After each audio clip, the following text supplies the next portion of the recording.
People of God, listen, for the ancient city is crying, the city of David, the city of the great king, Jerusalem. She sits at the center of prophecy, at the crows of nations, the eye of the storm. And there is a mystery, the Jerusalem mystery, a revelation that stretches from Eden to the end, from Genesis to Revelation, from the mountain of God to the valley of decision. I speak to you now of a mystery unfolding before our very eyes. A mystery that concerns all nations, all peoples, and the very hour in which we live. Most section I, Jerusalem, the prophetic epicenter, Jerusalem, Yerushalayim, the city chosen by God, not by man, not by might, by merit, but by divine decree. It is written in that day, I will make Jerusalem a burdensome stone for all people. Why 23D? Why? Why this city? Because Jerusalem is not merely a city. It is a sign, a symbol, a shadow of things to come. It is the place where Abraham was tested, where the temple stood, where Mesha wept, where he died, and where he will return. Jerusalem is the stage of redemption, the clock of prophecy, the mountain of divine encounter. Me section 2, the mystery of two Jerusalems is there is not one Jerusalem, but two.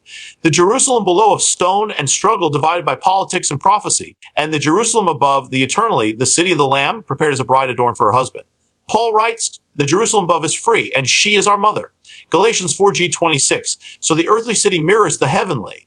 As one is shaken, so too is the other. The war for Jerusalem is not a war of politics, but of powers of principalities of destiny. Muse section I hold the last day's alignment in these last the nations gather, the prophecies converge, the signs accelerate. Jerusalem once more has become the center of the world stage. The prophets foresaw it in the latter days. I will bring all nations against Jerusalem, 14G2, and yet she shall not fall. For the one who watches over Israel neither slumbers nor sleeps. He shall descend upon the Mount of Olives. His feet shall stand upon it once more. And the mountain shall split in two. Do you see it? Everything is converging. The restoration of Israel, the trembling of the nations, the rise of darkness and the call to light. Jerusalem is the timepiece. And the clock is ticking. Section IV, the call to the remnant. So what does it mean for us? It means the days of comfort are ending. The days of convenience are fading. The days of consecration are here. You are not living in ordinary times. You were born for such a time as this. You are the remnant, the watchman, the voice in the wilderness. As Jerusalem trembled, so must we awaken. As the mystery is unveiled, so must we prepare. For the bridegroom is coming, and his feet will stand once again in the very place he left. But woe to those who sleep through the alarm.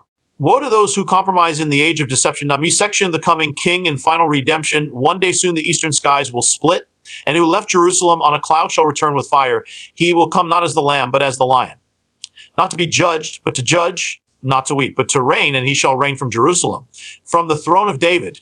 And the nation shall come up to worship the King, the Lord of hosts. The mystery will be fulfilled. The veil will be removed, and the city of sorrow will become the city of joy. The city of conflict will become the city of peace. Yerushalayim peace. Yet she has never known peace. Not yet. But soon, closing final warning and blessing. So I say to you, watch the walls of Jerusalem. Watch the shaking. Watch the signs. But most of all, watch your hearts. Return to the ancient paths. Seek the face of the Lord. Live as if he were coming tomorrow, for he may. The mystery is no longer hidden. The trumpet is sounding, and the king is at the door. May the Lord bless you from Zion, and may you be found ready in the day of his coming.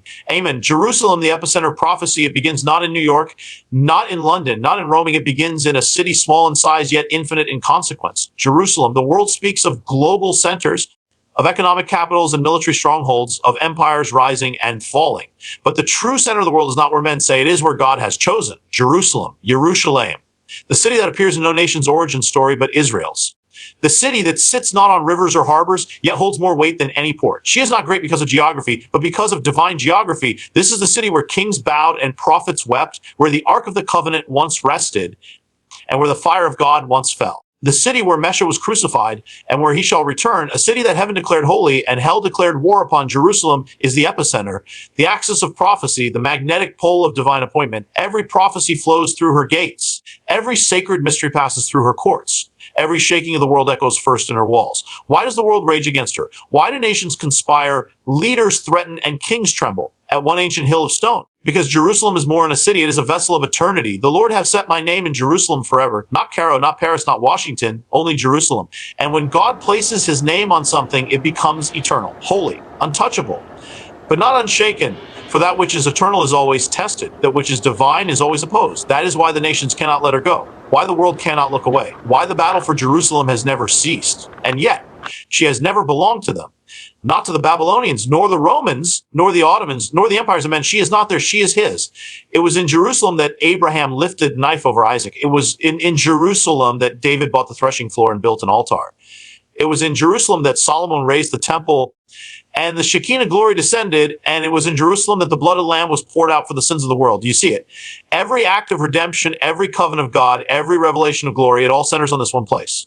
Not by accident, not by culture, not by chance, but by prophecy. For the word of the Lord does not pass away, and the eyes of the Lord do not turn. He watches over her. Even when she falls, he lifts. Even when she is scattered, he gathers. Even when the world forgets, he remembers. And what is now will again be. For there is coming a day when Jerusalem shall no longer be divided, no longer trampled, no longer a stone of stumbling. There is coming a day when the Lion of Judah shall enter through the eastern gate. He shall take his seat on the throne of David, and the law shall go forth from Zion, and the word of the Lord from Jerusalem. The nations shall beat their swords into plowshares. The children shall play in the streets without fear. And the knowledge of the Lord shall cover the earth as the waters cover the sea.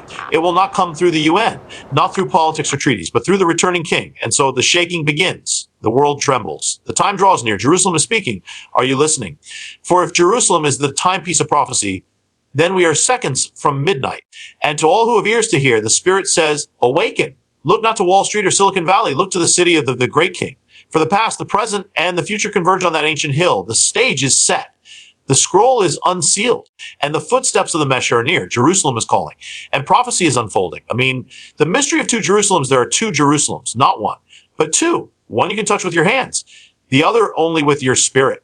One of earth, one of time, one of eternity. Most know only the first, the Jerusalem of stone and dust, of ancient walls and blood-stained streets. But the mystery is deeper. There is another Jerusalem, a city not built by hands, whose architect is God. The first Jerusalem is the shadow. The second, the substance. The first is the battlefield. The second, the victory. The first groans. The second rejoices, and yet they are bound together in a mystery that reaches from before the foundations of the earth to the throne of the Lamb. The rabbis spoke of a heavenly Jerusalem long before the apostles walked her streets, a city above, unseen, yet more real than the earth beneath our feet. And the scriptures confirm it too, that Abraham, father of nations, looked not merely to a land, but to a city whose foundations are eternal. There is a Jerusalem that bleeds, and a Jerusalem that heals. One has seen the rise and fall of empires, the trampling of armies, the weeping of prophets, and the silence of tombs. The other has never wept. It is pure, radiant, unshaken, the dwelling place of the Most High. And here lies the mystery. What happens in the Jerusalem below reflects the reality of the Jerusalem above. It is a mirror, a shadow, a vessel through which plan is poured upon earth. When the temple stood in Jerusalem, heaven and earth met in a moment of glory. The fire came down. The cloud filled the courts. The presence walked among men. That was the connection, the gate between realms. But when Israel turned, the connection broke. The temple was destroyed. The city was burned, but the Jerusalem above remained untouched. When Messiah entered the earthly Jerusalem, riding lowly on a donkey, the gates of the heavenly city prepared to open wide. And when he was lifted on a cross outside her walls, the veil in the temple tore, not just in the city below, but in the mystery of the city above. And still, Jerusalem below groans. She has never known peace. She has worn the armor of war, heard the marching of Rome, felt the swords of Babylon, the bullets of hatred, the fires of judgment. Why? Because she is a vessel of glory, and that which is called the glory is always marked by warfare. But here is the hoping: the two Jerusalems shall one day become one. The city below, which has been cursed and blessed, trampled and lifted, judged and redeemed, shall be transformed. The king shall return. And when his feet touch the Mount of Olives, the division will end. The mountain shall split, but the cities shall unite. It is written in the vision of John, and I saw the holy city, New Jerusalem, coming down out of heaven from God, prepared as a bride adorned for her husband. The heavenly city descends. The divine Jerusalem touches the earthly. Heaven and earth shall kiss, and the mystery will be complete. The war shall cease. The sorrow shall lift. The tears shall be wiped away, and Jerusalem, the city of peace, shall finally become what her name has always declared. But here is the warning. You cannot enter the Jerusalem above if you are chained to the spirit of the Jerusalem. But the Jerusalem below is the place of testing. It is where altars are built, sacrifices made, choices tested. You must choose which city you live for. The one built by men, or the one whose builder is God. The city of compromise, or the city of consecration, the city of politics, or the city of promise. The Jerusalem below will pass away, but the Jerusalem above shall never fall. So live now for the city yet to come. Let your eyes rise above the walls of stone. Set your feet on the path leads to Zion's heights, and purify your garments, for the gates of the heavenly city are not open to the defiled. It is not enough to know the mystery. You must walk in it. And the Spirit and the bride say, come to the mount of the city. Come to Jerusalem above. I mean, the nations will gather against her. It is one of the oldest hatreds on the planet. It began not in 1948, not in 1967, not in the headlines of today. No, this hatred is ancient. It is a mystery, a fury, a war. It is the rage of nations against Jerusalem. The scriptures didn't suggest it. They declared it. I will gather all the nations against Jerusalem to battle, not one nation, not 10, but all. From the prophets of old to the last day's vision of the end, the warning is clear. The world will turn against the city of God. The powers will set themselves against the purposes of heaven. The kings of the earth will take their stand, and the rulers will gather together against the Lord and against his anointed. But why? Why Jerusalem? Why this hill of stone? This city no larger than a county, no richer than a kingdom. Why not New York with its towers, or Beijing with its armies? Why not Cairo, Rome, Mecca? Because this city bears the fingerprint of God, and whatever belongs to God becomes the target of hell. The nations rage because the enemy rages. Because the one who fell from heaven walked the stones of Zion, and he hates what he once beheld. Because Jerusalem is the footstool of the Lord, the chosen place of his name. The hatred is supernatural. It defies logic. It survives generations. It crosses cultures. It disguises itself in politics, in policy, but it is spiritual at the root. And now the mystery unfolds before your very eyes. They say it's about land. They say it's about borders. They say it's about peace. But the war is older than any border, deeper than any treaty, and darker than any debate. It is not a political war. It is a prophetic one. For when you curse Jerusalem, you curse the city of blessing. When you divide her, you divide what God has made whole.